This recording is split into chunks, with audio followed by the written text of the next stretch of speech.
Thank you, and may God bless you once again for joining me on Sika Mpelov on YouTube. Please, if today is your first time, subscribe to the channel. If you click the subscription button, you will become a member to enable you to receive any video that I am going to upload. Hit on the bell also. If you click on the bell, it is going to open some options for you. Select all notification from the option. So doing would enable you to have notification anytime I will be uploading a video. Like the content also, if it is educative and if it is instructive. If it is what you are looking for, like it. To trigger the YouTube algorithm in promoting it further. Share this video to enable it to also go to other social media platforms. In the same way, you may also decide to recommend this channel to your friends and family. Thank you, and may God bless you that you are going to do that. We are here once again. And with the previous video, we did spoke about once you are having your visa and your plane ticket has already been booked, the most important thing is your host. We've already delved into that issue. The next issue that we also delve into was once you're within America, how your host is going to help you to fit into the system, how your host is going to help you to survive within the system, how your host is going to hook you up or connect you to the Ghanaian community, the Hispanic community, all the other means, all the other ways that you could be employed so that you can also start your economic journey in America. What are we going to look at today? We are looking at now you are settled. Fortunate enough, you've been able to find something doing. And there's something that you've been able to find doing. If you want to understand this video better, it is better you will go and look at the host video and look at the how your host is going to connect you once you're within the country. And now that you are connected and you are working, what is next? What is next is what I'm about to discuss with you. And that is also the most important for you to find America as very enjoying, very entertaining, very beautiful, and a place that you would want to have the rest of your family to also come and to also enjoy. Then you would need to take the giant step. You would need to make the most important decision of a lifetime once you're within America. And what is that decision? That decision is for you to pursue your residency documents. What is residency documents? Simply, people refer to it as green card. So green card simply means you are a permanent resident within America. You are a lawful permanent resident. And that green card or that lawful permanent resident documents gives you the legitimacy to be able to do everything most ordinary Americans can also do.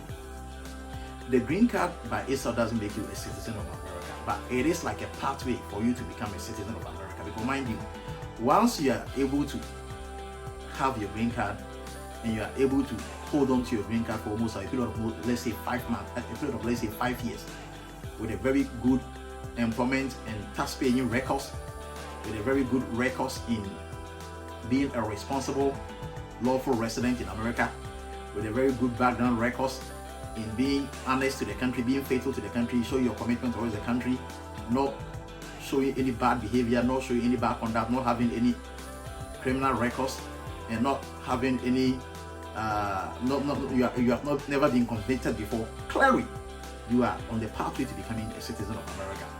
That is after your 5 years, or once you're within your 5 years, you can apply for citizenship. You can do it yourself, or maybe you can leverage or you can hire an immigration attorney to help you with that process.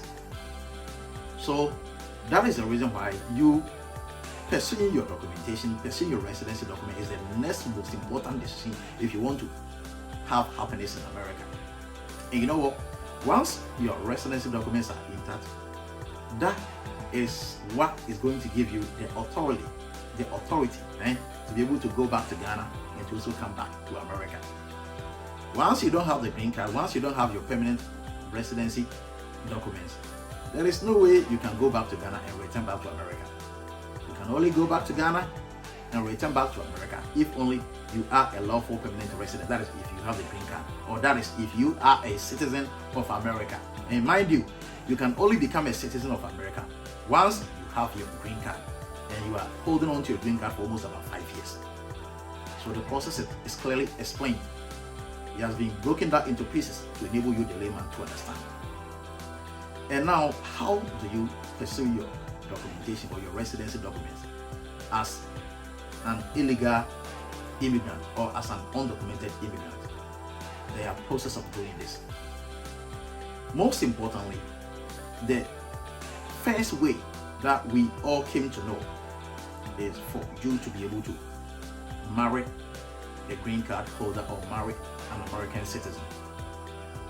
If you're fortunate enough to meet a green card holder and to fall in love with the person and to marry the person and to marry the person in the court of law in America, that person through immigration attorney could submit some application on your behalf for you to have employment documents, or for you to be issued with employment documents, for you to also become a permanent resident like the person you got married to. And you see, that process with the green card holder is legitimate or is eligible when you are still within your 6 months of visiting America.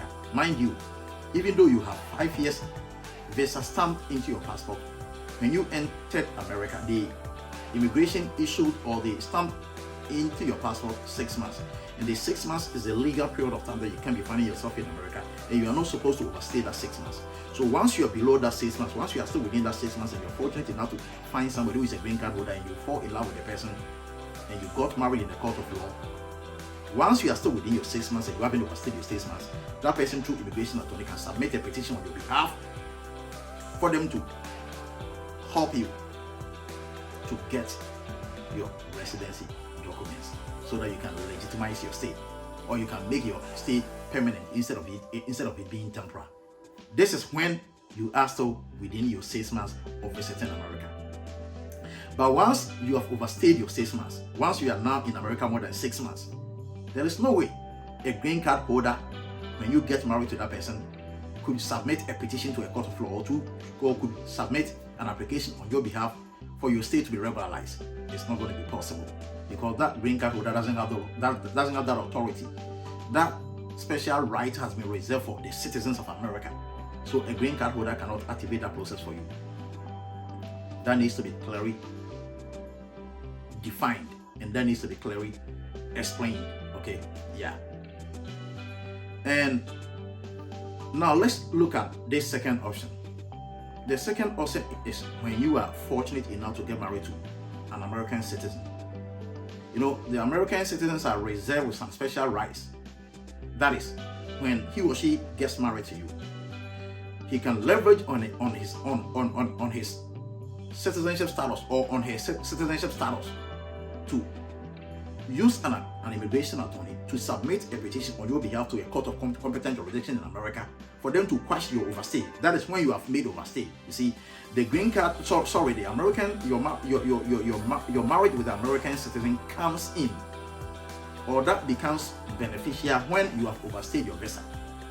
So once you have overstayed your visa, or once you have overstayed the period of 6 months that the immigration stamped into your passport in your first time that you entered America, once you have overstayed that 6 months, I told you, a green card holder, if you even get married to that person, cannot help you to get residency documents. The only person who can be of help to you is an American citizen. So once you have overstayed the 6 months and you've gotten married to an American citizen, that American citizen can leverage on him or herself, can leverage on the citizenship status that he or she is having to also find an immigration attorney once you are done with the court marriage, for the attorney to submit an application on your behalf to a court of law for them to quash the implications of the overstay that you have committed, for the court to quash it, forgive you, pardon you, to make you eligible for the person that is the citizen to submit an application to USCIS. The USCIS is the United States Citizenship and Immigration Service.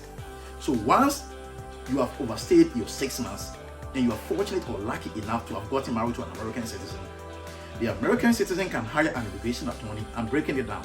And that immigration attorney can submit a petition to a court of competent jurisdiction in America, a court of law, for them to forgive you, pardon you, quash the implications and the repercussions of you overstaying the 6 months that was legally issued to you to be finding yourself in the country. And once you find favor with the court and you are forgiven and the implication has been quashed and there is no consequences on you, then you are eligible for that same citizen that you have gotten married to now use the same immigration attorney to submit an application on your behalf to USCIS. And the USCIS here is the United States Citizenship and Immigration Service. They are in charge of the green card processes and you regularizing your stay and you becoming a citizen of America. And once that application is submitted, it could take a period of maybe from that first month to maybe say maximum of 2 years for them to accept your case, consider you, to issue you with a green card. Maybe for the first 2 years they are going to issue the green card for the first 2 years, and when in your marriage you are still staying in your marriage and the marriage hasn't collapsed and and there's a good faith in the marriage, they can issue the 10 years to you, and within that 10 years you may be having your green card still intact and you've crossed your 5 years. That is making you eligible to also apply for the same citizenship. So that is how the process works, and that is how the immigration process is explained. So once you are within the country, now you've been able to find something to do, you've been able to save some reasonable amount of money, and you want to pursue your documentation. This is the first two options available to you. That is, once you are still within your 6 months, you can get married to a green card holder. I'm talking about a lawful marriage, a marriage that is out of love, not a marriage with documents intent. I'm not talking about a marriage with document intent. You are getting married to the person because you need documents, you need green card. You are getting married to the person because you want to regularize your stay in America. That shouldn't be the intention of your marriage. They want the marriage to be of true love, to be of commitment and sacrifice, not because of green card. So once you're within your 6 months, you can get married to a green card holder, and I've already explained the process to you that the green card holder can activate to help you or to rescue you out. And once you've overstayed your 6 months, the green card holder cannot help you. You need a citizen. And once the citizen gets married to you, the processes for the person to also activate, I've also taken my time to break it down and to also explain it to you. And as I said, all this process will require money. That is the reason why you were able to work for some time to be able to save some reasonable amount of money. And once you have already activated this process, I'm cautioning you, I'm advising you to stay committed to the marriage. Don't try to quit the marriage, because once you quit the marriage, if you have gotten married to a citizen, that citizen can leverage on his status or on her status to abrogate the process or to terminate the process. They have that special power and authority as a citizen. The same thing that applies to the green card holder too. So know your ways throughout this issue, so that once you start to activate the process to enable you to get a green card, you don't mess this process up. So this is the two main ways of getting documents in America once you are in with the B1, B2 visa. They are not the only ways, but this is the two main ways. It's either a green card holder helps you, or an American citizen helps you. Okay? There may be other processes. Once you are within, even though you came with a B1, B2 visa, maybe you are fortunate enough that you came in at the time that it was within spring or fall. Maybe it was within the college year of admission, or maybe university year of admission, and application has been opened. You can submit an entry, you can submit an application for them to admit you at the school. So once you are fortunate enough to find a school, you can submit an application to maybe an immigration attorney to the USCIS to change your status from being a B1, B2 visa entrant to becoming maybe a F1 visa student. That is, it also comes with a different status once you are within the country as a student. Mind you, you came in as a visitor, as a tourist, and now you were able to find a college to pursue your education. You've been able to pay your school fees. The school has admitted you, and now they can give you an authority letter for you to just submit an application to the USCIS for your status to be changed from that person who is visiting or that person who is touring the country into that person who is not coming to school in the country. That status can also change, and that also has its own positive consequences and negative consequences. That is another way also, and that part also you can also activate it to get documents. But because I'm not dealing with the topic of students today, I don't want to delve into that issue more. Okay, and there may be another option that is also called EB3. EB3 also comes with a different process, a different implication, and that one is also quite cumbersome. I wouldn't want this video to be long, so I will try to pause it here and I will come again to also tackle those issues one by one. Thank you, and may God bless.